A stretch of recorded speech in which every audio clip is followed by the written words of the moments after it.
പിന്നെ സ്ഥിരം കളിയുണ്ടല്ലോ, സ്ഥിരം കളിയാണ്. ഓ, രക്ഷയില്ലപ്പാ. ഉദ്ഘാടനം കഴിഞ്ഞിട്ട് കളികളുകൊണ്ടാണ് ഞാൻ പോകാത്ത. സ്ഥിരം കളിയാണ്. നിങ്ങൾ വാട്ടോ. നമുക്ക് ഫേസ്ബുക്കും ഇൻസ്റ്റയും, ഫേസ്ബുക്കാണ് ഏറ്റവും കൂടുതൽ. ഒന്നും തുറക്കാൻ പറ്റുന്നില്ല. ഇവർക്ക് ഈ കണ്ടന്റോളികൾക്ക് രേണുസുതി വിത്ത് അല്ലെങ്കിൽ എബോവ് രേണുസുതി, ഈ രേണുസുതി നമുക്ക് ഒരാളുടെ കരച്ചിൽ കണ്ടു കഴിഞ്ഞാലേ നമുക്ക് ഇനി എത്ര വലിയൊരു മനുഷ്യരാന്ന് പറഞ്ഞാലും നമുക്ക് കുറച്ച് സങ്കടം, സിമ്പതി, സഹതാപം ഒക്കെ തോന്നും. പക്ഷേ ഈ കരച്ചിൽ കണ്ടിട്ട് ഒന്നും തോന്നുന്നില്ല. കാരണം എന്താണെന്നറിയാവോ?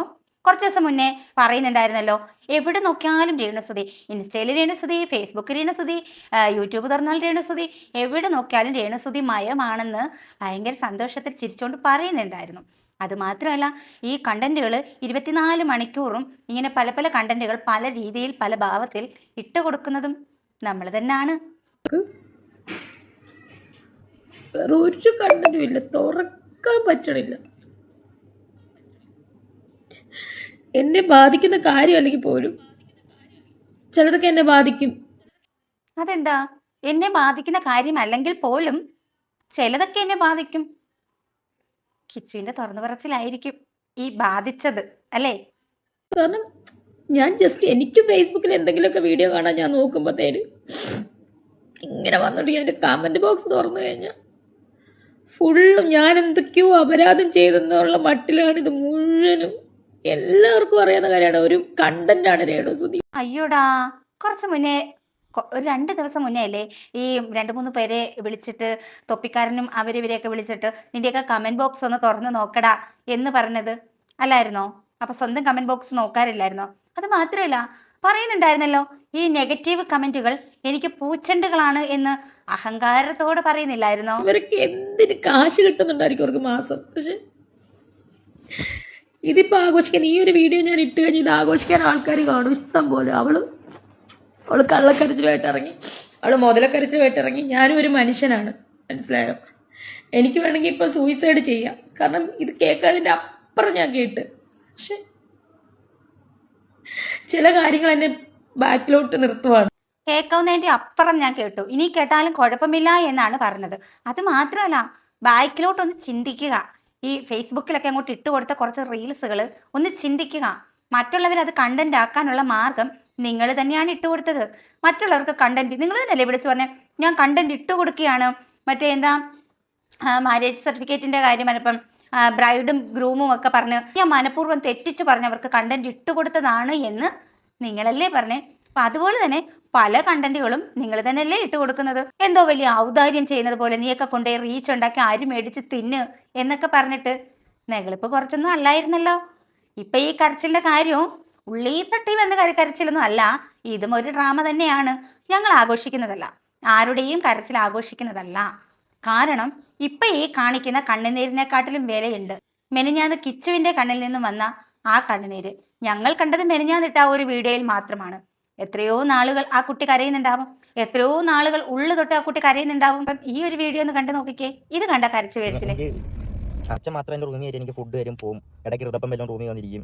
അമ്മയ്ക്ക് അതും ഇതൊക്കെ ഒരു പ്രശ്നങ്ങളായിരുന്നു. എന്നെ കൊണ്ടുപോകുന്നത് ഷൂട്ടിന്, ഞങ്ങൾ രണ്ടുപേരും പോകുന്നത്, അതൊന്നും അമ്മയ്ക്ക് അങ്ങനെ ഒരു താല്പര്യമില്ലാത്ത സംഭവമൊക്കെ ആയിരുന്നു. അതിൻ്റെ ഇടയിൽ അടിക്കണ്ടായിട്ടുണ്ട്. എന്തോ ആർക്കും എന്നെ അങ്ങോട്ട് ഇഷ്ടമല്ലായിരുന്നു. ഫോൺ വിളിക്കാനോ എൻ്റെ കാര്യങ്ങളൊന്നും ചോദിക്കാനോ നീ എവിടെ കഴിച്ചാൽ ഒന്നിനും ആരും എന്നെ ഒരിക്കലും എൻ്റെ ഒരു വിഷമോ കാര്യം ആരും ഇല്ല എനിക്കൊന്നും പറയാനായിട്ട്. സത്യം പറഞ്ഞു, ഈ റബ്ബറിൻ്റെ ഒരു ജോലിക്ക് അങ്ങനെ പോയായിരുന്നു. ഒരു കൂട്ടാൻ്റെ വഴിയിൽ ഇങ്ങനെ അവിടെ വെച്ചിട്ട് വല്യമ്മ രാത്രി ഇങ്ങനെ വീഡിയോ കൂടെ അങ്ങനെ ജോലി ചെയ്യുന്നുണ്ട്. അങ്ങനെ വല്യമ്മ അതൊക്കെ കണ്ടിട്ട് കരച്ചിലൊക്കെ ആയി. അങ്ങനെ വല്യമ്മ എൻ്റെ അടുത്ത് പറഞ്ഞെങ്കിൽ കൊല്ലത്ത് വന്നു അവിടെ. രേഷ്മ പി തങ്കച്ചൻ ഇപ്പം ഈ കാണിക്കുന്ന കണ്ണുനീര് അതിനേക്കാൾ എത്രയോ വിലയുള്ളതാണ്, എത്രയോ ആഴമേറിയതാണ് ഈ മോൻ്റെ കണ്ണിൽ നിന്ന് വന്ന ആ കണ്ണുനീര്. കിച്ചു 20% മാത്രമേ തുറന്നു പറഞ്ഞിട്ടുള്ളൂ. ആ 20% നിന്ന് തന്നെ ഏകദേശം ഏറെക്കുറെ ഞങ്ങൾക്കൊക്കെ മനസ്സിലായി.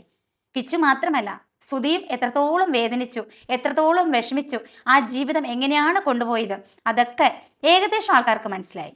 ഞാനൊന്ന് ചോദിക്കട്ടെ രേഷ്മ പി തങ്കച്ച, ഇപ്പം നിങ്ങൾ ഇങ്ങനെ വന്നിരുന്ന് കരയുന്നത്, ഇപ്പം ഇങ്ങനെ കരയാൻ മാത്രം അത്രയ്ക്കും ആരും ഒരു റിയാക്ഷൻ വീഡിയോ ചെയ്യുന്ന ആൾക്കാരും വളരെ മോശമായിട്ട് വൾഗറായിട്ട് പണ്ട് പറയാത്ത രീതിയിലൊന്നും ഇപ്പം ആരും പറയുന്നില്ല. കാരണം നിങ്ങളുടെ എക്സ്ക്ലൂസീവ്, നിങ്ങളുടെ സബ്സ്ക്രിപ്ഷൻ കണ്ടന്റ് വരെ ഇട്ടിട്ട് പോലും നിങ്ങൾ പിടിച്ചു നിന്നു, നിങ്ങൾ റിയാക്ട് ചെയ്തു, നിങ്ങൾ വാശി പിടിച്ച് വെല്ലുവിളിച്ച് നിങ്ങൾ വീഡിയോ ചെയ്തുകൊണ്ടിരുന്നു. ഇനിയും ഞാൻ ഇടുമട എന്നൊക്കെ പറഞ്ഞിട്ട് വാശി പിടിച്ച് വീഡിയോ ഇട്ടുകൊണ്ടിരുന്നു. അപ്പോൾ പോലും തളരാത്ത രേഷ്മ പി തങ്കച്ചൻ ഇപ്പം ഈ തളരുന്നത് എന്തുകൊണ്ടാണ്? അത് മാത്രമല്ല, ഒരു സ്ത്രീയെ സംബന്ധിച്ചിടത്തോളം ഏറ്റവും പ്രധാനം അവളുടെ മാനമാണ്. വേറെ എന്തും ഒരു സ്ത്രീ സഹിക്കും, ഒരു സ്ത്രീയുടെ മാനത്തെ ചോദ്യം ചെയ്യുന്നത് ഒരിക്കലും ഒരു സ്ത്രീക്ക് സഹിക്കാൻ പറ്റത്തില്ല. ഹനാൻ എന്ന് പറയുന്ന പെൺകുട്ടി നിങ്ങൾക്കെതിരെ ഇത്രയും വലിയ അപവാദം വിളിച്ചു പറഞ്ഞു. നിങ്ങൾ പ്രഗ്നൻ്റ് ആയെന്നും നിങ്ങളത് അബോർഷൻ ചെയ്തെന്നും അതൊരു 22-കാരൻ്റെ ആണെന്നും അത് അബോർഷൻ ചെയ്ത ഹോസ്പിറ്റൽ അടക്കം അവർ വെളിപ്പെടുത്തി.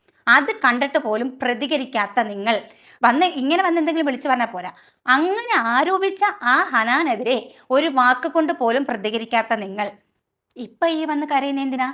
നിങ്ങൾ പറയുന്നു ഹനാനെതിരെ നിങ്ങൾ വെല്ലുവിളിച്ച് വീഡിയോ ഇട്ടു. അങ്ങനെയല്ല, നിങ്ങൾ ഹനാനെ രംഗത്ത് കൊണ്ടുവരണമായിരുന്നു. ഹനാൻ പറഞ്ഞത് പച്ചക്കള്ളമാണെങ്കിൽ അത് തെളിയിക്കാനുള്ള ബാധ്യസ്ഥത നിങ്ങൾക്കുണ്ടായിരുന്നു. കാരണം നിങ്ങളുടെ മാനമാണ്, നിങ്ങളുടെ അഭിമാനമാണ് അവിടെ ചോദ്യം ചെയ്യപ്പെട്ടത്. അപ്പം അത്രയും അധികം അപമാനം പറഞ്ഞ ഹനാനെതിരെ യാതൊരുവിധ നിയമ നടപടിയും സ്വീകരിക്കാതെ ഇപ്പോൾ റിയാക്ഷൻ വീഡിയോയ്ക്കെതിരെ അല്ല നിങ്ങൾ ഈ കരയുന്നത്.